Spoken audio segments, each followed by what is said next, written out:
நாங்க இப்ப வந்து போனை பத்தி பேச போறோம். நன்மையை பத்தி பேச போறோம். எங்க டீம் வந்து தீமையை பத்தி பேச போறோம். போன் தான் நல்லா படிப்பாங்கக்கா. போன் பார்த்தாலும் டைம் வேஸ்ட் ஆகும். நான் உடற்பயிற்சி செய்வதற்கு போனை பற்றி கற்றுக்கொள்வேன்.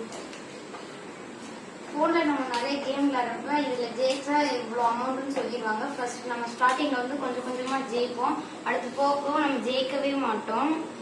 அதனால நம்ம வந்து கடனாளி ஆயிடுவோம், மன உளைச்சலுக்கு ஆளாயிடுவோம். அதனால போன் பார்க்க கூடாது. சூப்பர். நான் சமைக்க தெரியலாட்டி நான் போனை பத்தி கத்துக்கிறேன். சூப்பர். செல்லுக்கு அடிக்ட் ஆயிட்டோம்னா அதை விட்டு வெளியே வர்றது ரொம்ப கஷ்டம். டிவி பார்க்கும்போது நம்ம அந்த இடத்துல படிக்க முடியாது, சரியா எழுத முடியாது. டிராயிங் பண்ணும்போது யூடியூப்ல பார்க்கும்போது வீடியோவை பார்த்தா ரொம்ப நல்லது. அதே மாதிரி ஷார்ட்ஸ் பார்த்தா நம்ம மைண்டுக்கு அப்சர்வ் ஆகாது. அதனால வீடியோவை பாருங்க. டைம்ல காலிக்கிறது இந்த ரெண்டையுமே நான் போன்லயே பார்த்துக்குவேன். சூப்பர்.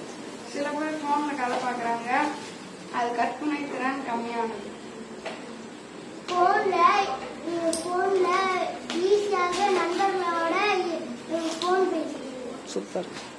டிவி பார்த்துக்கிட்டே படிச்சோம்னா நம்மளால படிக்க முடியாது. நான் போன்ல வீடியோ எடுத்து வச்சிருந்தேன். போன் பார்த்தா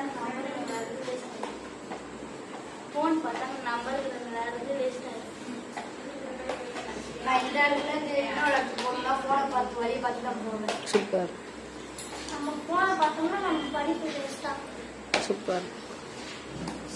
செல்லுன்னு சாப்பாடு ஆர்டர் பண்ணுவேன்.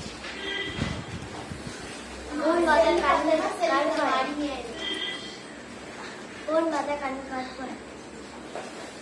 நம்ம கொரோனா வந்த காலத்துல அந்த பள்ளிக்கூடத்துக்கு போய் படிக்க முடியல, அதனால ஆன்லைன் கிளாஸ் படிக்கணும் போன்ல. செல்லு பார்த்தா செல்லுக்கு அடிமை.